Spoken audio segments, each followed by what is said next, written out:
Hey guys, welcome back to the channel. This is Wartrain here. If you're new, do me a favor, please subscribe and click the notification bell down below so you guys can be notified of all my new videos. And with that said, guys, today's video I want to talk about Google Stadia. Today Google had a press release or an event talking about their new platform, Google Stadia, which is a streaming service for video games, and wow, did it suck.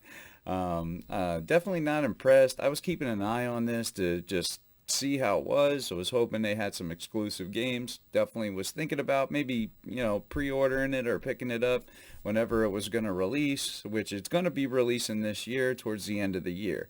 Well, wow, boy, was I disappointed. There was no exclusive games right off the bat. Nothing, unique about their platform. You're going to be able to stream games to TVs, PCs, tablets, phones, pretty much anything that has a screen, an internet connection, and, which is what I really thought at first, but now found out that it's exclusive to their Pixel phone, which of course it is. Why wouldn't it be for all phones? So yeah, you can't use this with Apple or Android, which takes a lot of people out right away because not everybody has a Google Pixel. I don't even think I know anybody that has a Google Pixel phone. So right there excludes tons of cell phone users. And it's like, they don't have any exclusive games. It's like, why wouldn't you just pick this stuff up on, a PlayStation or Xbox or Nintendo Switch? They had no games that really sold you right away. I mean, most people that play games already have some kind of platform to play them on.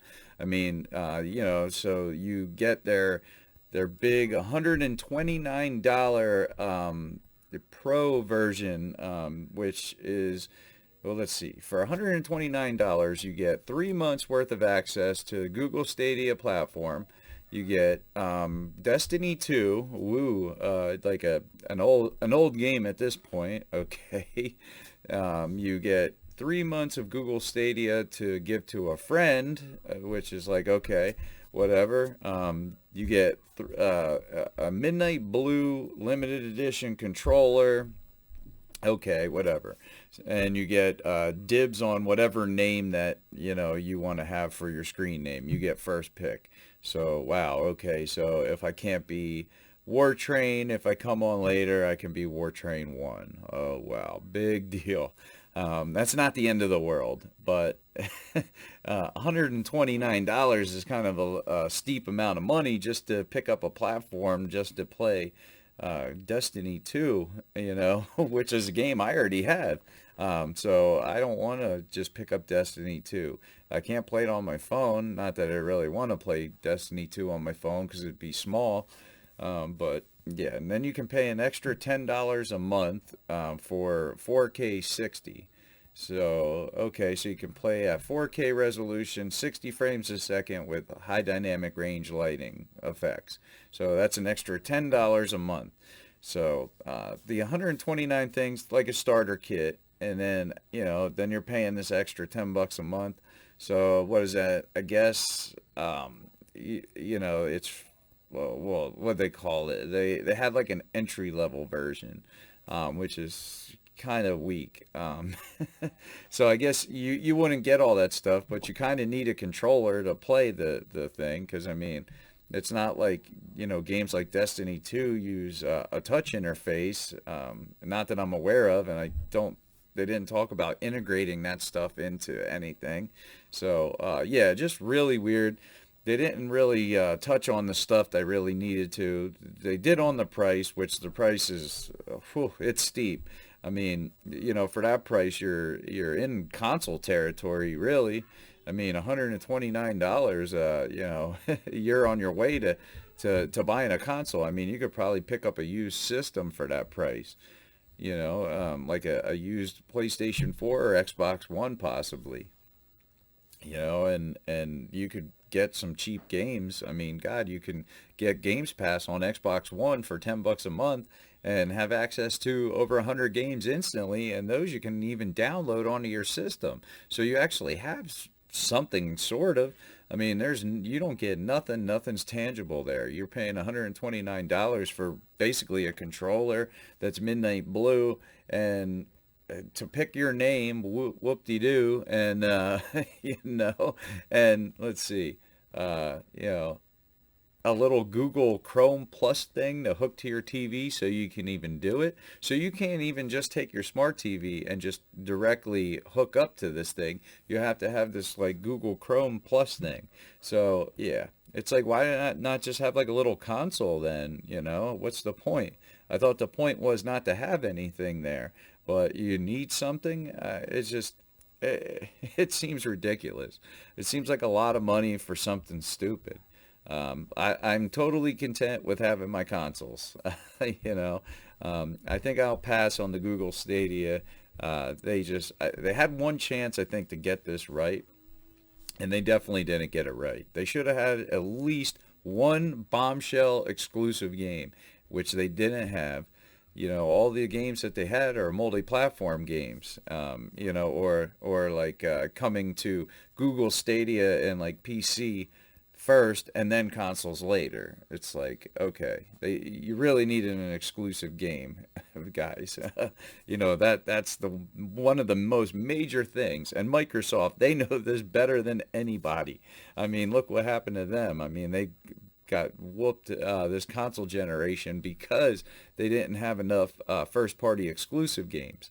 And, I guarantee they're not going to make that mistake again. So I'm looking forward to Xbox's xCloud that they'll be coming out with.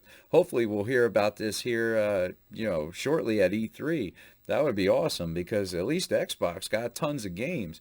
I mean, like I said, they got their Games Pass right off the bat. So you could get any, cheap Xbox One model, whatever, a 1S or just their OG model, it don't matter. And you can, get access to a ton of games for $10.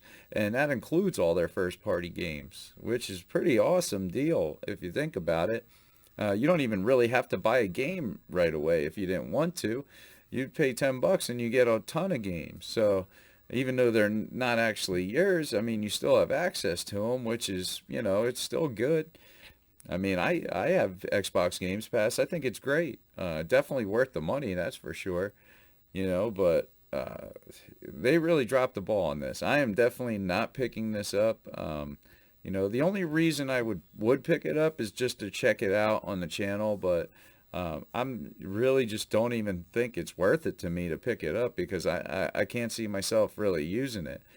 I much rather would buy, physical games and have them in my collection than buy, something that I actually don't have just to stream it, to my TV and possibly have a ton of lag. I mean, I have Mortal Kombat 11 on Xbox One. I play on my One X, and I have it on Switch. So what? I'm going to play it on their platform and play against another person somewhere online and have a bunch of lag so I can get whooped? No, thank you. Or so I can have my character freezing up all the time. I mean, if it's anything like their presentation, that thing was freezing up and pixelated half the time. It was god awful. And if that's any sign of what their games are going to be like, then man, Lord help them. They're going to need all the help they can get, man, because I don't think this is going to do so well.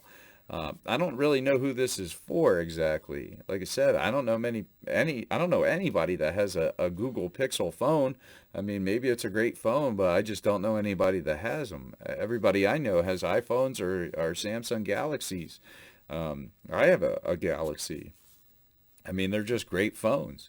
So, I don't know how Google's phones are, but it really stinks if they want to open their platform up to all phones, then now you're talking a little bit. But just to kind of pigeonhole this stuff to your own proprietary stuff, it's like, what is this, Apple here? I mean, this is the kind of stuff Apple does. And I think that hurt Apple. I mean, that's why I stopped buying Apple's phones. I used to always have Apple product phones, but I just didn't like how they make you get all their proprietary stuff. So I was like, you know what, I'm just done with it. So, and it seems like they're starting out this way, and then on top of that, they don't have any first party games. I mean, as far as I'm concerned, they blew it. They had that one chance, they blew it. So now I hope Xbox just kind of comes in and leads the charge, because I know that they've been working on this stuff, and I know they have the infrastructure to do it, and they've already been in gaming for years now, and I think they could pull this off, especially, Nintendo Switch has been working with Xbox lately, and PlayStation just had some agreements with Xbox too, as far as using their cloud stuff for their next gen stuff. I mean, it's just awesome times to be in gaming, and I think we're going to see some great things from, in the future here from Xbox, PlayStation, and Nintendo. I mean, we're already seeing great things from these guys. So I think just it's going to get better, and I think Google is going to be left in the dust. And you know what? I do not feel bad or care, because, hey, I think they had a chance, and, maybe they'll pull it together in a couple of years if they even support this that long. But we'll have to see. It all depends on what they do when this thing launches, how it runs, because they didn't even show any live gameplay. That's what they need to show. They got to show us. If this thing's great, show us. This thing could be the best streaming thing we've ever seen. It could run better than consoles, and we don't know because you're not showing us. You say this thing can do 4K at 60 frames a second with HDR. Show us. Play Mortal Kombat 11 in a versus match. Live stream it. I mean, that would be impressive. If it runs great, then hey, I'll say I'll be the first one to say that I was wrong, and maybe I'll consider buying this product, whatever it is. I mean, not really buying anything, you're buying into something. So I'd buy into their service if it was that good, but I don't have confidence in it. As far as now, I have no confidence in it. So we'll have to see where this goes, but I don't think it's going to work out for them. They just aren't coming out swinging with a great start. Not good at all. Actually, really bad. It's just a dumpster fire so far. So, can they turn this thing around? We'll have to wait and see. But in my opinion, I don't think they're going to be able to. I think it's going to get left in the dust, and this is going to be another Ouya, or just one of these other failed platforms that is the new thing, and then it's nothing.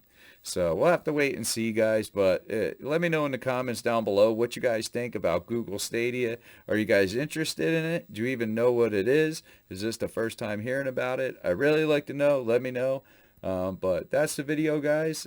Please do me a favor. Subscribe to the channel. You can click right over there, and you can check out some of my new videos up here, and maybe one that you're interested in. But that's the video, guys. Hope you enjoyed it. I'm the War Train, and I'm out. Have a good one. Thanks for watching, guys.